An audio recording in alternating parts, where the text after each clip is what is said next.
શ્રી વલ્લભાધીશ કી જય. સૂરદાસજીનું દ્રષ્ટિકૂટનું પદ.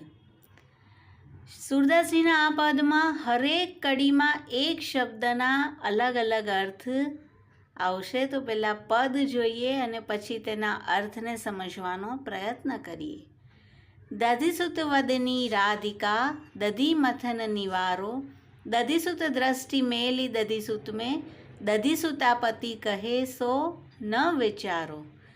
દધિસુત વદની રાધિકા, દધી એટલે સમુદ્ર, તેનો સુત તેનો પુત્ર એટલે ચંદ્ર.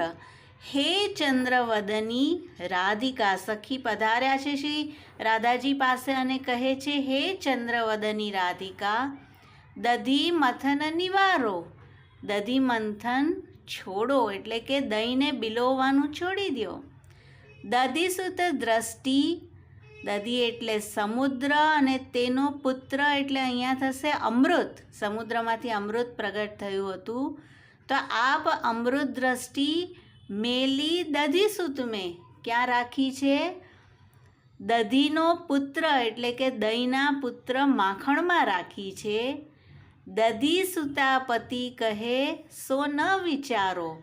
દધી એટલે અગેન સમુદ્ર, તેના સુતા છે લક્ષ્મીજી અને તેના પતિ એટલે શ્રી ઠાકોરજી.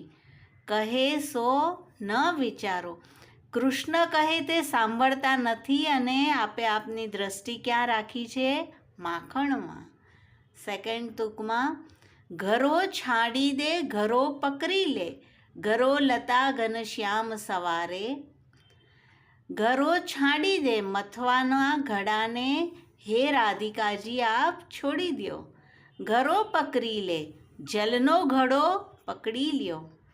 ઘરો લતા, લતાનું ઘર એટલે કે કુંજ ભવન ઘનશ્યામે સંવારી રાખી છે.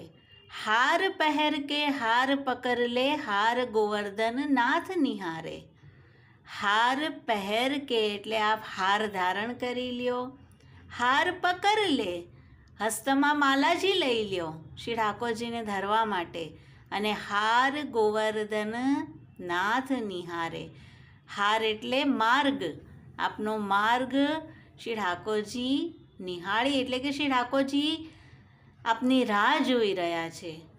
સંબર ચલી વૃષભાન નંદિની, આલિંગત ગોપાલ પિયારે. જેવું સખી આવું કહ્યું અને સાંભળીને શ્રી વૃષભાન નંદિનીજી ચાલ્યા છે. અને વિચાર શું કરી રહ્યા છે કે શ્રી ઠાકોરજીને આલિંગત ગોપાલ પિયારે, હૃદય લગાડવાનું સોચ્યું છે. વિદ્યમાન કલહંસ જાતિ ગતિ, કલહંસ જાતિના હંસની ગતિથી આપ ચાલ્યા છે. સૂરદાસ આપુન તનવારે. અને શ્રી સ્વામીજીના આ સ્વરૂપ પર સૂરદાસજી વારી જાય છે. તો દ્રષ્ટિકૂટનું પદ જેમાં એક જ શબ્દ અનેકવાર રિપીટ થાય છે પણ તેમાં દરેકના અર્થ અલગ અલગ રહેલા છે. શ્રી વલ્લભાધીશ કી જય.